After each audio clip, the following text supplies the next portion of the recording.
আজকে আমি আমাদের একটা পুরনো ঘরে ঢুকতেই অনেক দিন পুরনো কতগুলো জিনিস দেখলাম। তার মধ্যে একটা ৩৫ বছর পুরনো একটা তালা মারা সিন্দুক পেলাম।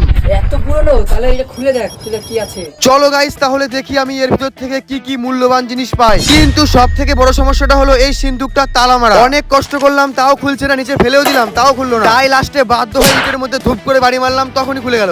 অনেক কষ্ট হয়েছে এটা খুলতে। খোলার পর ভিতরে জিনিস দেখে তো আমি পুরো অবাক। ভিতরে এক গাদা জিনিস আছে, আমার দাদু রেখেছে এগুলো সব। সিন্দুকটার মধ্যে থেকে প্রথমে পেলাম একটা চিরুনি। এই চিরুনিটা হয়তো দাদুকে কোনো স্পেশাল মানুষ দিয়েছিল, এর জন্য রেখে দিয়েছে সিন্দুকের মধ্যে। তারপর পেলাম একটা কৌটো, সেই কৌটোর ভিতরে পেলাম একটা সুপারি। তারপর পেলাম একটা হলদে টাইপের পাথর। পাথরটা অনেক দামি হবে হয়তো, এর জন্য রেখেছে। এরপর পেলাম একটা পুরনো দিনের গ্যাস লাইট। এরপর পেলাম সব থেকে একটা ইন্টারেস্টিং জিনিস, ভলেনি, ছি পচা গন্ধ বেরোচ্ছে। তারপর পেলাম কয়েকটা রঙিন পাথর আর একটা গুলি। আমার মনে হচ্ছে দাদু এসব কোনো না কোনো কারণের জন্য রেখেছে। এরপর গাইস পেলাম সব থেকে ধামাকাদার একটা জিনিস, পুরনো দিনের বিদেশি একটা ঘড়ি, যেটা পুরো খারাপ হয়ে গেছে। দামি ঘড়ি বলে এ আবার চলে এসেছে নিতে। আমার দাদুর ঘড়ি থেকে দিয়ে দেবো। তারপর সন্দুক থেকে পেলাম একটা ছোট 1 টাকার কয়েন আর একটা বড় 2 টাকার কয়েন। এই কয়েনটা তৈরি হয়েছিল 1972 সালে। দাদুর টাইমে হয়তো এই কয়েনটা নতুন বেরিয়েছিল, এর জন্য হয়তো দাদু স্মৃতি হিসেবে রেখে দিয়েছে। তারপর গাইস লাস্ট পেলাম অনেকগুলো চাবি, বড় এগুলো কিসের চাবি কে জানে, চলো দাদুকে গিয়ে জিজ্ঞেস করি। বলছি দাদু এই সিন্দুকটার কথা মনে পড়ছে? দাদু বলছে হালকা হালকা তো মনে পড়ছে, তারা খুলে দেখি। অনেক কিছু আছে। সন্দুক পেয়ে দাদু পুরো খুশি।